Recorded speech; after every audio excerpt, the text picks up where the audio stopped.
Vincent Astor inherited $87 million the morning the Atlantic took his father to the bottom. He was 20 years old.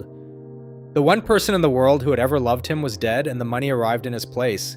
He married 3 times, he had no children, and when he died, the last male Astor of the American line chose to send the fortune out of the family forever. The question is why? This is not the story of a fortune that vanished.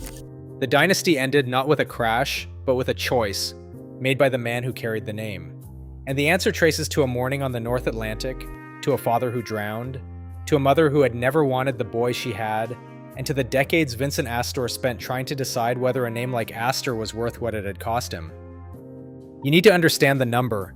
Time magazine's obituary, published on the 16th of February 1959, put the inheritance at $87,200,000. Adjusted by the Bureau of Labor Statistics Consumer Price Index, that equals close to $2.9 billion today. Measured against average income, the way the economists at Measuring Worth calculate what a fortune that size commanded, the figure comes to something closer to $20 billion.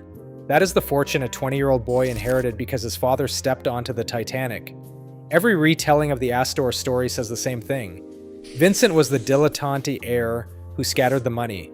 The receipts say the opposite. But the deeper correction is not financial, it is personal.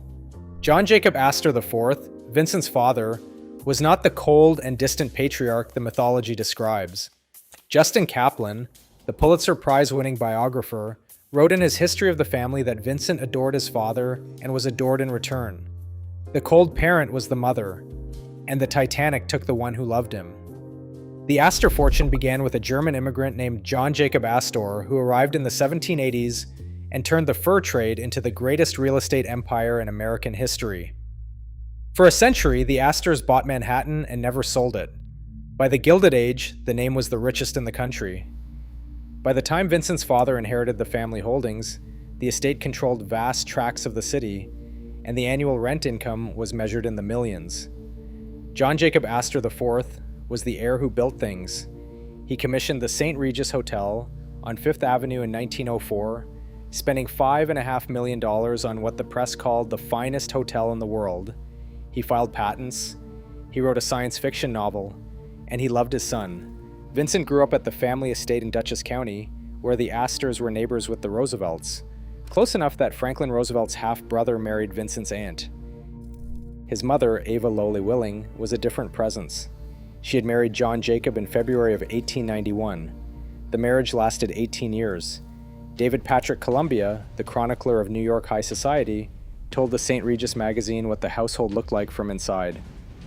During his own childhood, Vincent was mistreated by his mother. The National Archives feature on the Astor family uses stronger language, calling Ava terrifying and abusive. She is reported to have called the boy stupid and clumsy and lumpish looking, with big feet. What Kaplan documented was the other half of the picture. Vincent adored his father, and the father adored him back. The mother looked at her son and saw someone she did not want.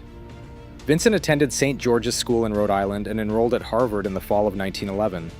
He was tall and lanky, awkward in company, and quick to anger, a young man who never seemed comfortable anywhere except on the water with his father. The divorce between his parents came in November of 1909. 2 years later, John Jacob Astor IV married Madeline Talmadge Force in September of 1911. She was 18 years old. He was 47. Society treated the age gap as a scandal. Vincent despised the match, but when his father asked him to stand as best man at the ceremony in Newport, Rhode Island, Vincent said yes. That is what adoration looks like when love in a family has always been scarce. In the spring of 1912, John Jacob and Madeline boarded the Titanic to return from their European honeymoon. Think about what that ship carried for a 20-year-old boy sitting in a Harvard dormitory. His father was the richest passenger aboard, and for Vincent, that fact meant something the rest of the world could not see. His father was the last person alive who treated him as though he mattered. On the night of April 15th, 1912, the ship went down. The father drowned. Madeline survived. She was 5 months pregnant. John Jacob's body was recovered a week later, identified by the initials stitched into his jacket. And everything Vincent Astor did for the rest of his life began in that loss. Not in the money, not in the properties or the social standing or the magazine covers that would follow. In the absence of the one person who had looked at a clumsy, awkward, oversized boy, and seen someone worth loving. That absence would sit at the center of every decision Vincent made for the next 47 years. He was 20 years old when the telegrams arrived. The newspapers called him the Boy Millionaire, the richest boy in America. He dropped out of Harvard. When the will was probated that November, the day Vincent turned 21, the numbers landed. The total estate came to $87,200,000. Vincent received $69 million of it, close to 80%.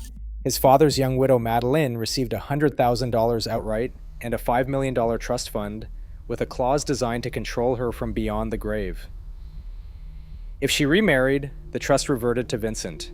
She remarried, lost the trust, and spent the balance of her years in diminished circumstances. His sister Ava Alice received a $10 million trust, and a posthumous son born 4 months after the sinking received $3 million, $69 million, in the hands of a boy whose only source of love was dead, left with the mother who had called him worthless, holding a gold pocket watch recovered from his father's body. Time magazine would later put him on its cover with the headline, "The Richest Boy." The headline followed him. The grief did too. Consider what Vincent now controlled. The Astor estate was not a bank account. It was a real estate empire stretching from the Lower East Side tenements to Times Square, from Harlem to the commercial blocks along Fifth Avenue. Hundreds of buildings, thousands of tenants, and a system the first John Jacob Astor had built on one rule: buy the land, lease it, never sell. At 20, Vincent was the landlord of New York. He also inherited the St. Regis Hotel his father had built, a Dutchess County estate called Ferncliff spanning close to 3,000 acres, and memberships in 29 clubs. Time magazine counted the clubs in its obituary, and then he did something no Astor before him had ever done. He started selling. Block by block, building by building, the family that had spent a century buying Manhattan and never parting with a single parcel began letting go. The whole direction of the Astor enterprise reversed. For the first time in 4 generations, money was flowing out of New York real estate instead of in. The selling was deliberate. What the Astors owned on the Lower East Side were slums. Rents came from immigrant families, packed into buildings that no one in the Astor family had inspected in decades, and the Astor name was attached to every one of them. Under Mayor Fiorello LaGuardia, in the 1930s, Vincent demolished slum tenements by the dozen. In their place, he built 8 5-story walk-up apartment buildings for working families. A Lower East Side parcel went to the New York City Housing Authority for less than half its market value.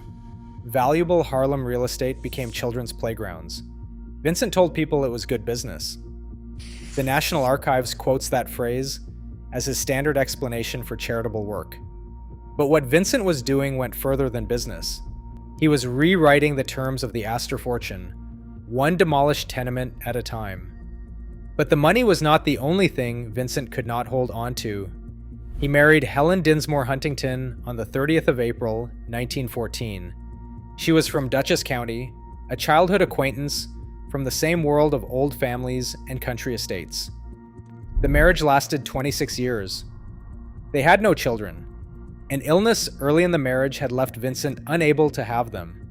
That detail sits at the center of everything that followed. Vincent Astor, the last male heir of the richest family in America, knew from the beginning of his first marriage that the line would end with him. There would be no son, no grandson, no 5th generation of Astors to carry the fortune forward. The dynasty had a clock, and Vincent was the only one who could hear it. The marriage to Helen ended in divorce in 1940. He married Mary Benedict Cushing the same year, one of the 3 Cushing sisters, daughters of the pioneering neurosurgeon Harvey Williams Cushing. Her sister Betsy married James Roosevelt and then Jock Whitney. Her sister Babe married William S. Paley. Mary's marriage to Vincent lasted 13 years. They had no children. When the divorce came in September of 1953, Mary is said to have agreed to help find Vincent a replacement. She married the painter James Whitney Fosberg within a month. His 3rd wife was Brooke Russell Marshall. They married on the 8th of October, 1953. Brooke was once divorced and once widowed, with a talent for the kind of public philanthropy that turns money into purpose. The marriage lasted until Vincent's death. They had no children, 3 marriages, 0 heirs, and a man who knew from the age of 22 that every dollar he steered, every building he bought, every name he carved into stone would pass, at the end, to someone other than an Astor. The calculator runs like this. Vincent took control of $69 million in 1912. Over the next 47 years, he sold the tenements, rebuilt the portfolio, and ran it with an active hand. In 1937, he merged his own magazine, Today, with the struggling Newsweek, putting up $600,000 in venture capital alongside W. Averell Harriman.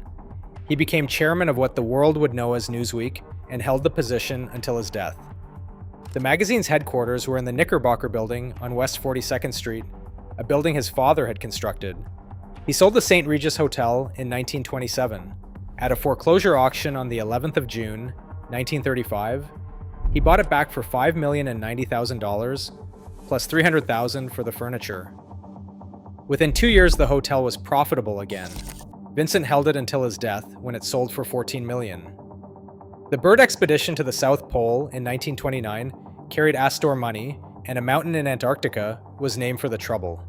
Vincent demolished the main Ferncliff mansion and turned the estate into the largest apple farm in the state, complete with a miniature private railroad on the grounds. When the probate was filed after his death in 1959, the gross estate came to $127,377,021. He had nearly doubled the fortune. What Vincent Astor did with his time between those numbers is the part of the story that almost every biography of the family races past. Because Vincent did not spend those decades at dinner parties, he went to war. In December of 1915, he joined the Naval Reserve as an ensign. When the United States entered the First World War, he donated his yacht, the Noma, valued at $250,000, to the United States Navy. He shipped overseas aboard it in June of 1917. The Noma engaged German submarines in the Atlantic. On one patrol in November of that year, the crew engaged and likely damaged a U-boat, enough to earn the captain a Navy Cross. Vincent served as port officer at Royan, France, and was promoted to lieutenant before the war ended. He returned to New York in April of 1919 aboard a captured German submarine. Between the wars, he did something stranger. In 1927, he founded an informal intelligence network he called The Room. It met monthly at a townhouse on East 62nd Street in Manhattan, and the membership included Kermit Roosevelt, J.P. Morgan, and Nelson Doubleday. The guest speakers ranged from the polar explorer Richard Byrd to the novelist Somerset Maugham, who was also a British intelligence officer. After Franklin Roosevelt entered the White House in 1933, the room funneled economic and political intelligence straight to the president. Vincent and Roosevelt had been friends since childhood. They were neighbors in Dutchess County. Roosevelt's half-brother had married Vincent's aunt.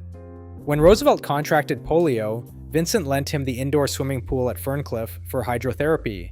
He provided a private subway stop beneath the Waldorf Astoria with an elevator that allowed Roosevelt to move from train to hotel without being seen, helping to conceal the president's paralysis from public view. Roosevelt took 5 fishing cruises aboard the Normahal, Vincent's yacht, a vessel 264 feet long, with 11 staterooms, a crew of 42, and a cruising range of 20,000 miles. Vincent used it for 6 scientific expeditions to the Galapagos Islands and published a daily onboard newspaper aboard it. On the yacht, Vincent called the president Franklin. Roosevelt printed fake stories in the newspaper as a joke. In February of 1933, an assassin named Giuseppe Zangara opened fire on Roosevelt in a Miami park. Vincent was standing 15 feet away. He grabbed the bleeding Chicago mayor Anton Cermak, placed the wounded man in his lap, and held him until help arrived. In 1938, Vincent sailed the Normahal to the Pacific on an intelligence mission for Roosevelt, gathering information on Japanese naval operations near the Marshall Islands with Kermit Roosevelt aboard. When the Second World War came, Vincent volunteered at the age of 50. Roosevelt appointed him Area Controller for New York, a position created for him, coordinating merchant convoys and intelligence operations out of the city. He was promoted to captain and donated the Normahal to the Coast Guard for wartime service. Vincent emerged from the war with a Navy Commendation Medal and a record that had nothing to do with his family name. And then he turned the fortune toward giving.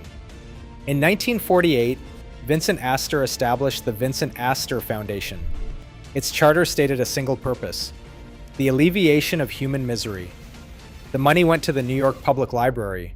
It went to the Metropolitan Museum of Art, which built the Astor Court, a replica of a Chinese garden, with his grants. It funded the Bronx Zoo, which built a monorail, and underwrote the restoration of Bryant Park. All but a fraction went to the city of New York, the city where the Astor Fortune had been built, block by block, from the rents of the people who lived in its buildings. The contrast with his ancestors was almost too clean. They had used the money to decide who counted, to write the guest list for high society, to build palaces and hold balls. Vincent used it to help people who would never have made any Astor guest list. The fortune that had once built a wall between the rich and everyone else was now being spent, by choice, on the other side of that wall.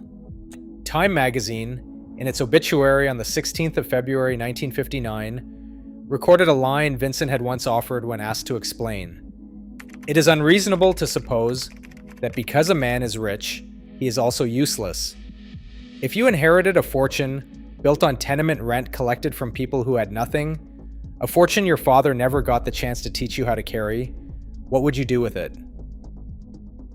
By the 1950s, Vincent Astor had remade the family name. No longer the landlord of New York, he was now the man who tore down the slum buildings and gave the land to the city. The publisher of Newsweek, the naval officer who had served 2 presidents and run a private intelligence network, and he was the man who had married 3 times, produced no heir, and spent decades building the foundation that would outlast the name. His health was failing. He suffered from a heart condition that had worsened over the years. In 1958, while entering a theater in Poughkeepsie, New York, to see A Night to Remember, the film about the sinking of the Titanic, Vincent suffered his first heart attack. The film depicted the night his father died. 46 years after the sinking, the ship that took his father reached out from a movie screen and stopped his heart. Brooke, his third wife, became the partner Vincent had needed since the morning of April 15, 1912. She understood what the Astor Fortune could do when pointed at the right purpose, and she understood what it had cost the man who carried it. The great Astor mansions were already gone by then. The double mansion on Fifth Avenue, where the Mrs. Astor of Gilded Age legend had once held her famous balls, had been demolished decades earlier. The synagogue temple Emmanuel stands on that ground today. The original Waldorf Astoria, the monument to the family feud that sent one branch to England, had been torn down in 1929 to clear the site for the Empire State Building. By the time Vincent died, almost nothing physical remained of the world the Astors had built. Brooke Astor would outlive her husband by close to 5 decades. She died on the 13th of August, 2007, at the age of 105. In her final years, her son from a previous marriage was convicted of grand larceny for plundering her estate while she suffered from dementia. The Astor name carried one more chapter of loss after Vincent was gone. She is buried beside him at Sleepy Hollow Cemetery. Vincent Astor died on the 3rd of February, 1959, of a heart attack at his home at 120 East End Avenue in Manhattan. He was 67 years old. His last will had been signed the previous June. The bulk of the estate went to the Vincent Astor Foundation. Brooke received $2 million in direct bequests. 24 other individuals shared $827,500 among them. The Ferncliff main house was bequeathed to the Benedictine Hospital in Kingston, New York. And then the contest. John Jacob Astor VI, Vincent's half-brother, the posthumous son born 4 months after the Titanic sinking, came forward. He claimed Vincent had been of unsound mind when the will was signed. The settlement gave him $250,000. $250,000 from a fortune that had once measured against the wealth of nations. The probate filing makes the scale visible. $127,377,021 on one side of the ledger, $250,000 on the other. Jakey, as the family called him, put the matter in terms that landed. He said Vincent had the legal, not the moral right to keep all the money. And here's the part that sits beneath all of it. Vincent Astor did not choose childlessness. An illness left him unable to have children. The biographical literature discusses the condition at length, but no primary medical source has ever confirmed the specifics. What is beyond dispute is that Vincent knew, from the early years of his first marriage, that the line would end with him. Consider what that knowledge does to a man holding the fortune he held. Every investment was destined for someone outside the bloodline. Each year of stewardship brought the name 1 year closer to its end. Every grand gesture, every philanthropic grant, Every demolished tenement replaced with a playground was shaped by that certainty. Vincent was not building for the next generation. What he was doing, one grant and one demolished tenement at a time, was spending down a name. An heir could have been adopted. A cousin could have been designated. Trust structures of the kind the Rockefellers and the DuPonts had used to keep their empires running across 5 and 6 generations were available to him. Vincent watched those families build them. The lawyers were there. The resources were there. He chose to build none of it. Instead, he built a foundation and pointed it at strangers. The Vincent Astor Foundation, endowed with $65 million from his estate according to the Duke University Center for Strategic Philanthropy, became the vehicle for everything Vincent believed the Astor money should do. Brooke Astor took over as president and ran the foundation for close to 4 decades. Under her stewardship, it gave away between $175 million and $195 million before she dissolved it in 1997, exhausting the assets by design. Linda Gillies, the foundation's longtime director, said it had always been the intention to spend it all: libraries, museums, hospitals, homeless shelters. Nearly every dollar stayed inside the 5 boroughs, returned to the neighborhoods the Astor leases had extracted from for more than a century. And that is the answer. Vincent Astor refused to continue the dynasty. The Titanic took the one person who had made the name feel like something worth carrying. What remained was a fortune attached to a surname that had given Vincent everything the world could offer, except a father, except a mother who wanted him, except a reason to believe that passing the money forward was worth the cost. 3 marriages could not fill what a single night on the Atlantic had emptied. Vincent looked at what 4 generations of Astors had built and decided the money would do more good in the hands of people who needed it than in the keeping of a name he had spent his life trying to escape. There is a structural lesson underneath the personal one. The American Astors never built a family office, a dynasty trust, or a holding company to pass the fortune whole. But Vincent's case stands apart from that diagnosis. Vincent had the money, the lawyers, and the precedent. Vincent watched the Rockefellers build a family office. He watched the English branch of his own family build a peerage, and he chose to build a foundation instead and pointed away from the name. But there is one more thing you need to see, because without it, this story reads as a parable about grief and nothing more. There is a controlled experiment buried in the Astor family history, and it proves that what happened to the American branch was not inevitable. In 1891, William Waldorf Astor, the man who held the single largest share of the Astor Fortune, left America. He brought something close to $100 million to England, became a British subject, and began buying his way into the aristocracy. He purchased Cliveden, one of the great English country houses, in 1893. The landed families of Britain and Ireland genealogical record lists the reported price at $1.25 million, with a further $6 million spent on improvements. He purchased Hever Castle, the childhood home of Anne Boleyn, in 1903 and restored it stone by stone. The British Crown made him Baron Astor in 1916 and Viscount Astor the following year. At the time, Americans mocked him. William Waldorf was dismissed as a snob who had turned his back on the country that made his family rich. But what nobody saw was the structure he was walking into. The British peerage system was, whatever else it was, a centuries-old machine for keeping wealth in a single heir's hands across the generations. A viscountcy, and its estates pass whole to the eldest son. Nothing is divided, nothing is split among competing children. William Waldorf Astor had not fled a family feud. He had walked his share of the fortune into the one system on earth designed to keep it whole. His son Waldorf, the second Viscount, married Nancy Langhorne in 1906. She became the first woman to take a seat in the British Parliament in 1919. The English Astors became a political family in a way the American branch had never been. Not because they were smarter or more ambitious, but because the peerage converted wealth into institutional standing rather than letting it scatter. In 1942, the family gave Cliveden to the National Trust. The terms were precise. Cliveden was preserved, placed beyond the reach of estate taxes and family division, while the family kept the right to lease apartments within the building and continued living there into the 1960s. One legal act secured the estate for as long as the trust exists. Compare that to what was happening in New York at the same moment.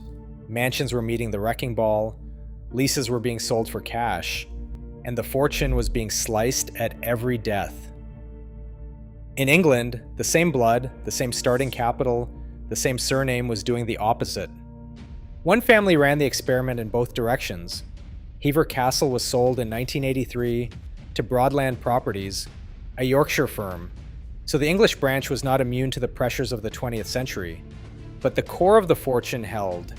The current head of the English line, William Waldorf Astor III, the fourth Viscount Astor, was estimated at $278 million by the Sunday Times Rich List in 2017. He lives at Ginge Manor in Oxfordshire. Two branches, same blood, same starting capital. The American branch, which was richer and more prominent at the start, produced a man who chose to dismantle the dynasty himself. The English branch, which was mocked at the time as a sulking retreat, is still titled, still wealthy, and still living on estates in the English countryside. What the English branch did was what the first John Jacob Astor had done by instinct when he passed the fortune to a single capable son. But the English branch made it permanent. A peerage repeats itself every generation, forcing the estate to pass whole. No American Astor ever built anything like it. Every generation divided the money further. Every death brought the estate tax. There is a hard irony in that comparison. The Americans fought a revolution to escape the machinery of aristocracy, the inherited titles, and entailed estates that lock wealth inside a bloodline. And it was that exact machinery, embraced by the one branch that crossed the ocean in the other direction, that kept the English Astors whole, while the American line dissolved. The system the founders of this country were proudest of escaping turned out to be very good at one particular job. But the final turn that makes Vincent's story something other than a cautionary tale is this: Vincent knew. Vincent watched the English branch keep its fortune. He watched the Rockefellers build their structures. The example, the resources, and the time were all in front of him. And he looked at the question of structure and gave a different answer. The dynasty had cost him his father. It had left him with a mother who saw nothing in him worth keeping. It had placed $87 million in his hands at the age of 20 and given him a name that opened every door in the country, and not one of those doors led to the thing he needed. He decided that the kindest thing he could do for the Astor name was to let it go. The loneliest heir in America lost his father to the Atlantic and received a fortune in his place. Vincent served in 2 wars. He ran an intelligence network for a president he called by his first name. A national magazine bore his name on the masthead. Slum tenements came down and playgrounds went up in their place for children whose parents paid the rent his family had once collected. 3 marriages and buried the hope of a biological heir before the first wedding was over. And in the end, he took the fortune that arrived the morning his father drowned and gave it to the city that fortune had been extracted from, dollar by dollar, for more than a century. They recovered a gold pocket watch from his father's body in the North Atlantic in April of 1912. Vincent carried it for 23 years. Then, in 1935, he gave it away, a christening gift to the infant son of his father's secretary, a boy named William Dobbin.